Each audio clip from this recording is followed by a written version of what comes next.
Hello and welcome to the Yoga channel. This is technically my first actual video. This video took a few months of hard work, so if you wouldn't mind liking and subscribing, it really helps out a lot. Anyways, let's move on to the video.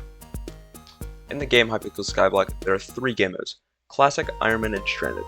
Normally people choose Classic, where there's an auction house, trading system, and bazaar.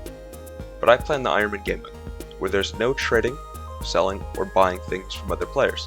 In other words, I have to obtain everything to craft something if I want to make it rather than being able to buy it, so the Nucleus runs were much harder to do. Going into the Crystal Hallows, which has 5 regions, which are the Mithril deposits, the jungle, Goblin Holdout, Precursor Remnants, and the Magma fields, each with unique gemstones, enemies, and structures that spawn respectfully.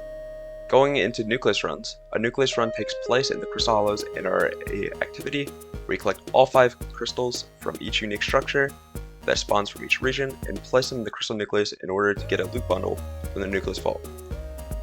The whole point of the Nucleus runs is to get loot from a Nucleus bundle, and for me, I was choosing Quick Claws and a Divan's Alloy before going into each structure that spawns crystals that spawns in each region, or if you have already found that crystal from that region.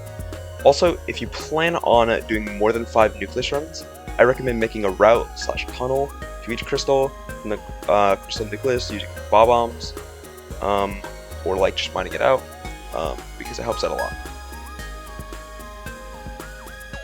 Starting off with talking the Precursor Remnants spawns the Precursor City, which holds the Saphire crystal, which is obtained by talking to Professor Robot and giving him 6 automaton parts, or 5 if you have a level 100 mole pet. For an Iron player, because you cannot buy it off of the bazaar, I recommend if you're starting out on your Ironman, just enter the Crystal Hallows to kill automatons with your best setup, which could be like a Dreadlord sword or something, so you can get Pick and Nimbuses and Heart of the Mountain XP. Because from my experience, a good way to get Hotum 7 is to do Nucleus runs and kill Corleone, because you get Hotum XP from each Corleone commission and from each Crystal commission, if you do them in a row. If you don't have max Mithril and Gemstone Powder, I would recommend you Powder Mine for automaton parts. Otherwise, use your Magic Find setup, kill automatons, the Precursor City. I did link a route down below for what I did use to kill almost 50,000 of them. For me, when I was farming automatons, what I used was a G-Drag and my Sorrow. I'd recommend going on the Hypixel wiki for Magic Find, which I link below also, to look at all the ways you can get Magic Find, because the more Magic Find, the less killing.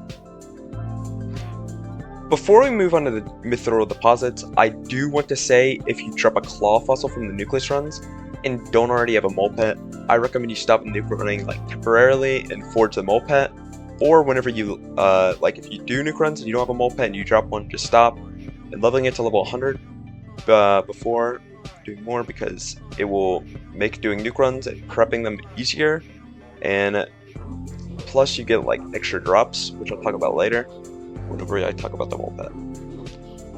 Going into the Mithril deposits, we have the Jade Crystal, which is obtained by talking to the Keepers to get a metal detector, and then finding the 4 scavenge tools, which you find this isn't too hard to go and do, and is the only part you have to do on trade profile to prepare things for Nucleus runs. Other than that, things you can just buy up Bazaar.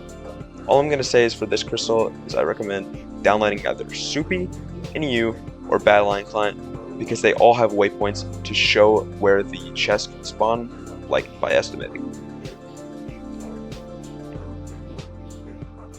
For each mod / client, go into the settings of that mod or client and make sure you have waypoints turned on. Also, for the waypoints to work, make sure you stand still for a second to kind of detect possibilities. And for NU, I've found you may need to move around again if it says something like 9 possible spots in chat. How tools work is you can't get a duplicate tool if you already have one in your inventory. And it does not decrease the chance of finding another one. If you do have 3 tools in your inventory, it will not decrease the last one. I do recommend, if you want to do more than 1 run, to put tools in a backpack or inner chest every time you get one, so that you can prepare the runs without having to do Nucleus runs. Other than that, obtaining the crystal is as simple as clicking each keeper with a tool in your inventory and then the crystal. Moving on to Magma Fields, you can find Khazad easily by clicking on a wishing compass. If you don't have a topaz crystal in the Magma Fields, there is it is by far one of the easiest crystals to get. You do not have to prepare for it, other than maybe a bow. Depends on if people are farming bow in your lobby. And all you do is you run and click the crystal, and you get out of there before you get spawned. And that's basically it. Moving on to the second to last crystal, we've got the Jungle Temple, which holds the Amethyst crystal. I found by far the most boring one to prepare for, in my opinion. To find the Jungle Temple, you have to have a jungle key in your inventory to even find it. And to get jungle keys, you're going to want to run around the jungle to find one of the two structures that spawn Key Guardian. Or you can powder mine and kill sludges, like ore kill sludges, buy from Ottawa, which the compass will point to if in Ottawa spawn in your lobby, if you don't have a key in your inventory. For the Jungle Temple parkour, there's a way to skip it, and it's not difficult at all. But to make it easier setup, I recommend downloading the Chat Triggers mod if you don't already have it, which I will link below, and do /CT import coal weight. After it is done importing, go ahead and do /coal weight temple, and it's going to tell you to stand on top of the utmost left key gatekeeper, in which you do /coal weight temple toggle or /CW temple toggle, and it should make a waypoint.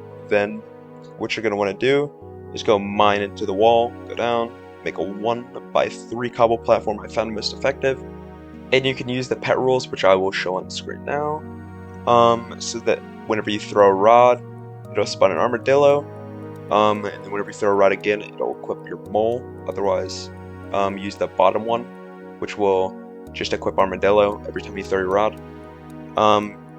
If armadillo is like you're struggling to get the crystal with it, I recommend walking back until it moves at all, and then hop on it and jump and look up on the 1x3 cobble platform until you get the crystal. Just make sure to re-equip your mole afterwards before you go to Precursor City, or before you finish your Nucleus run, so that you so then you can save automaton parts, and also so that you get more drops. Finally, moving on to the Goblin Holdout, for the Amber Crystal, you are going to want to click a wishing compass, and it will locate the Goblin King, which will tell you his sob story about how he wants to eat his own species of eggs for some reason, and how he got kicked out and is an emo boy after you feed him 3 of any goblin eggs, which you can get from Powder Chest or from killing goblins, from the Dwarven Mines or the Crystallis. He will cover you in a foul stench, and as long as you have that foul stench effect, when you click your wishing compass, it should point to the Goblin Queen's den. And with the stench, you can sneak past the guard and click the crystal. Keep in mind the effect doesn't go away after a Nucleus run and last 20 minutes. So, and that effect will be doubled with a Goblin Pet, but the faster you do the runs, the less eggs you need. That should be all for prepping nuke runs. Let's show the loot that I got for my 1,000 runs, and if I would have made profit from them if I was a classic profile, because I did all the math. Starting off with how many coins it would cost as a trade profile, in total it would have taken me 1.27 billion coins in order to buy all of the materials that I used according to the prices of during the recording. In total, I got 385 Divan frags, 130 Jasper crystals, 12 claw fossils because I did it before the update, like a bit of my runs, a total of 84 Jade Emeralds, 1,000 of each finds, just about. I didn't count any of my flawlesses I made, I don't think, because I did not keep track of those, but I dropped 3 Quick Claws and 1 Divan's Alloy. In total, all of these items added together was a total of 5,138,000,000 coins. So in total, the profit I made was about 3.866 billion coins to my net worth, which is actually quite a lot of coins. If I were to have been a trade profile, and I would only include the time it took to collect Mines of Divan tools, prepping the Nucleus runs, and doing them. In total, I was making around 50 million coins per hour. And considering the setup cost less than 100 million coins, I would say that is very good for making money. Although you do need to have Warp Crystal Nucleus if you want to reach those rates. Anyways, thank you so much for watching. I really appreciate it, and I'll see you all in the next one. Bye.